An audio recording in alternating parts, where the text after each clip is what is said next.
Discover 125। তো বাইকের আমরা মাস্টার সার্ভিস করবো আজকে। তো ফার্স্টে আমরা প্লাস্টিকগুলো আলাদা করে নিচ্ছি বডি থেকে।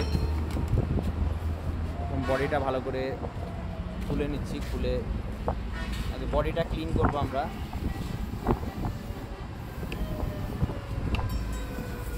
তো পুরো বডিটা আমরা আগে ফার্স্টে ক্লিন করবো, এরপরে কী কী সার্ভিস পাবেন দেখাবো, সাথে থাকবেন। পুরো যে ময়লাগুলো আছে, জমা ময়লাগুলো, এই ময়লাগুলো বের করে নিব, আর বডি প্লাস্টিকগুলো ওয়াশ করে ফেলবো। বাইরের যে আউটসাইড প্লাস্টিকগুলো আছে ফার্স্টে হচ্ছে মেন হচ্ছে আমরা ওয়াশটা করে নিই বাইকটা। যেখানে যত ময়লা আছে সব সুন্দর করে একদম নতুনের মতন করার চেষ্টা করি। তো এই বডিটা ফার্স্টে ওয়াশ করার পরে আমরা ফোম দিব, ফোম দিয়ে লিকুইড দিয়ে ভালো করে ক্লিন করব। আর বডি প্লাস্টিকগুলো হাত দিয়ে ভালো করে আমরা এইভাবে সুন্দর করে ক্লিন করব। সাথে থাকবেন কী কী সার্ভিস পাচ্ছেন। আমরা এখন সেকেন্ড স্তরের ওয়াশটা করবো, হচ্ছে লিকুইডটা দিব আমরা। তো লিকুইডটা দেওয়ার পরে আমরা ভালো করে ঘষবো।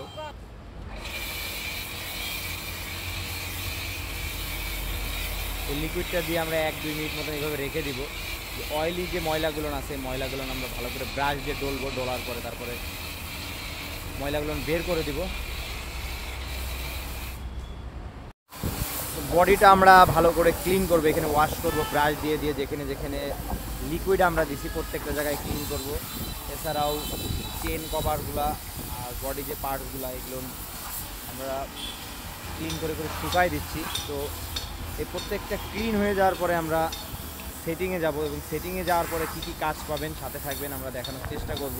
তো যারা দূর দূরান্ত থেকে আসেন অবশ্যই যোগাযোগ করে আসবেন। একটা সার্ভিসে কিন্তু প্রায় 6 থেকে 7 ঘন্টা সময় ভালো মতনই লাগে। তো ডিসকভারের ভিডিও চাইছিলেন অনেকেই, তো আমরা ডিসকভারের ভিডিও এখন যে ডিসকভার গাড়ির কাজগুলো করি আস্তে আস্তে আপনাদের মাঝে শেয়ার করার চেষ্টা করব। তো বডি পার্টটা এইভাবে ক্লিন করতে 1 ঘন্টা থেকে 1 ঘন্টা 20 মিনিট সময় লাগবে। তো ভিডিওটা এতটা বড় করব না, অনেক বড় হয়ে যাবে, ভিডিওটা দেখতে চান না। তো পুরো বাইকটা আমরা এইভাবে সুন্দর করে ব্রাশ দিয়ে প্রত্যেকটা জায়গায় এভাবে ক্লিন করে দিব। ক্লিন করার পরে আবার পানি মারবো, পানি মেরে বডিটা শুকাই দিব, শুকাই দিয়ে একটা লিকুইড দিব, দিয়ে তারপরে ফিটিংয়ে যাব। তো সাথে থাকবেন, মোটামুটি আমরা যা যা কাজ করি দেখানোর চেষ্টা করব আপনাদের।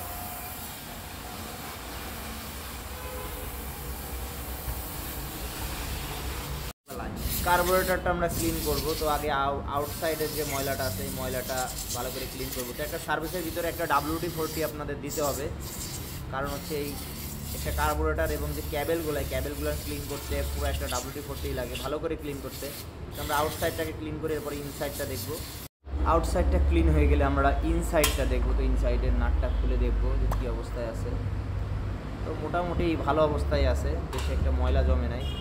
তো যেহেতু নিউ মডেল বাইক অতটা ময়লা জমার কথা না। তো আমরা ভিডিওটা বড় করতেছি না, আমরা প্রত্যেকটা এভাবে খুলে পার্টস খুলে ভিতরটা জেট পিন ফ্লুইড পিনগুলো ক্লিন করে আবার ইনস্টল করে দিব। তো সার্ভিসের ভিতরে আপনারা কার্বোরেটরটা ক্লিনিং পাবেন। এটা হচ্ছে জেট পিন। তো এইটার কারণেই হচ্ছে রেঞ্জ আপ ডাউন করে এখানে ময়লা থাকলে। তো এটা হচ্ছে রেঞ্জ আপ ডাউন করে এইটার জন্য। এটা আমরা এখন ক্লিন করব, ভালো করে ক্লিন করে আবার ইনস্টল করে দিব। ফুয়েল ট্যাঙ্কিটা ক্লিন করব আমরা। এই সার্ভিসের ভিতরে আপনারা ফুয়েল ট্যাঙ্কিটাও ক্লিনিং পাবেন। তো আমরা ট্যাঙ্কির ফুয়েলটা আগে ঢেলে দেখব, যদি সেই লেভেলের ময়লা থাকে তাহলে আমরা ভালো করে ক্লিন করব, আর যদি ময়লা না থাকে 1-2 বার ফুয়েলটা ভিতরে দিয়ে একটু ঝাঁকায় আবার ভরে দেব। তো ফুয়েল ট্যাঙ্কি, কার্বোরেটর এই প্রত্যেকটা জিনিসই আপনারা এই সার্ভিসের ভিতরে পাবেন। তো এরপর পরবর্তীতে কী কী কাজ পাবেন সাথে থাকবেন, দেখাবো। জ্যাকগুলো নিয়ে আমরা ভালো করে হাওয়া মেরে নিচ্ছি, যেহেতু পানি দিয়ে ওয়াশ করা হয়েছে। তো অনেকেই মনে করেন যে ওয়ারিং এত পানি মারি আমরা ওয়ারিংয়ের সমস্যা হবে। তো আমরা সেটিং করার আগে প্রত্যেকটা জ্যাক আবার সুন্দর করে ভালো করে ওয়াশ হাওয়া দিয়ে পানিগুলো বের করে নেই, যাতে সমস্যা না হয়। তো আল্লাহ দিলে কোনো বাইকে এই পর্যন্ত সমস্যা হয় নাই। আমরা এই পর্যন্ত 700 বাইকের এইভাবেই সার্ভিস করছি। তো ভালো করে পানিটা বের করে দেবেন, তাহলে সমস্যাটা হবে না। ওয়াশের পর আমরা একটা লিকুইড দিয়ে দিচ্ছি, লিকুইডটা দেওয়ার পরে আমরা সেটিংয়ে যাব। নাট বল্টুগুলো কেরোসিন দিয়ে ভিজায় রাখছিলাম আমরা, তো এখন ভালো করে ডোলে বের করে আবার শুকায়ে এখন গ্রিজিং করে ইনস্টল করে দেব। এক্সেলেটর ক্যাবেল, ক্লাস ক্যাবেল, প্রত্যেকটা ক্যাবেলই আমরা ক্লিন করে দিব। তো ফার্স্টে আমরা করব হচ্ছে আগে ক্যাবেলটা আউট করে নেব, 2টা ক্যাবেলই আউট করে উপর দিয়ে WD-40 প্রেস করে ভিতরে ঢুকাই দেবো এবং ময়লা যে গাঁতগুলো আছে ক্যাবেলের এই গাঁতগুলো আমরা ক্লিন করে দেবো। তো দেখবেন কিভাবে করব। ফার্স্টে ক্যাবেলটা আমরা খুলে নিছি, ক্যাবেলের এই ভিতর দিয়ে আমরা অ্যান্টি রাশ প্রেস করব। কিছুক্ষণ প্রেস করার পরেই দেখবেন যে ভিতর থেকে যত ময়লা আছে ময়লাগুলো বের হয়ে যাবে এবং এই ময়লাগুলো বের হয়ে গেলে হবে কি ক্যাবেলটা আগের মতন ফ্রি হয়ে যাবে। তো আমরা চেষ্টা করি যে পার্টস কম ইউজ করে প্রোডাক্ট যেগুলো আগের প্রোডাক্টগুলো আছে ওই প্রোডাক্টগুলো রেখে বাইকের কাজ করার। আর ফ্রন্টের ক্যালিপারটাও আমরা ক্লিন করব। যদি ব্রেক শুতে প্রবলেম থাকে তাহলে ব্রেক শুটা চেঞ্জ করে দিব অথবা আমরা ক্লিন করে আবার ইনস্টল করে দিব।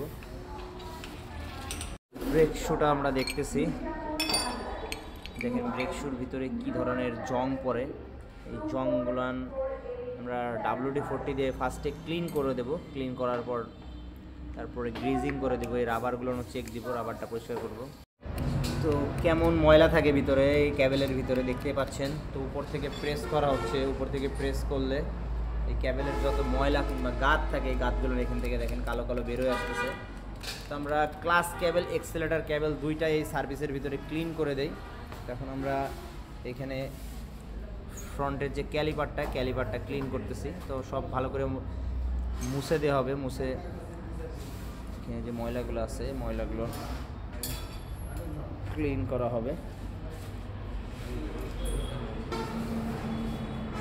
ক্যাবেলটা ক্লিন করার পর আমরা নতুন যে ইঞ্জিন অয়েল থাকে আমাদের কাছে, যেগুলো অনেকেই ইনস্টল করে মোবিল ড্রেন দেয়, সেই নতুন মোবিলগুলো থেকে যায়।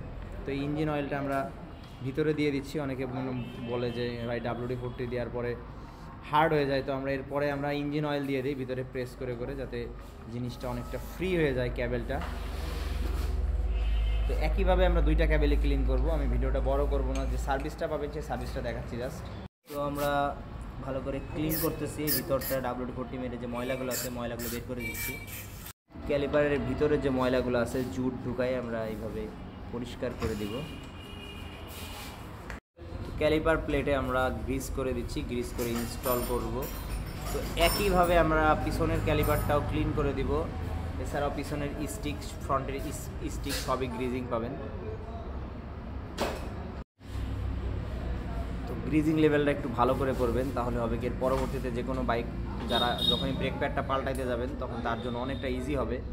যেহেতু দূর থেকে আসেন, ছোট ছোট কাজের জন্য আমাদের কাছে আসা সম্ভব না। তো যখনই এই ব্রেক প্যাডগুলো পাল্টাইবেন অবশ্যই ক্যালিপারটা ক্লিন করে নেবেন এবং গ্রিজিং করে দিতে বলবেন।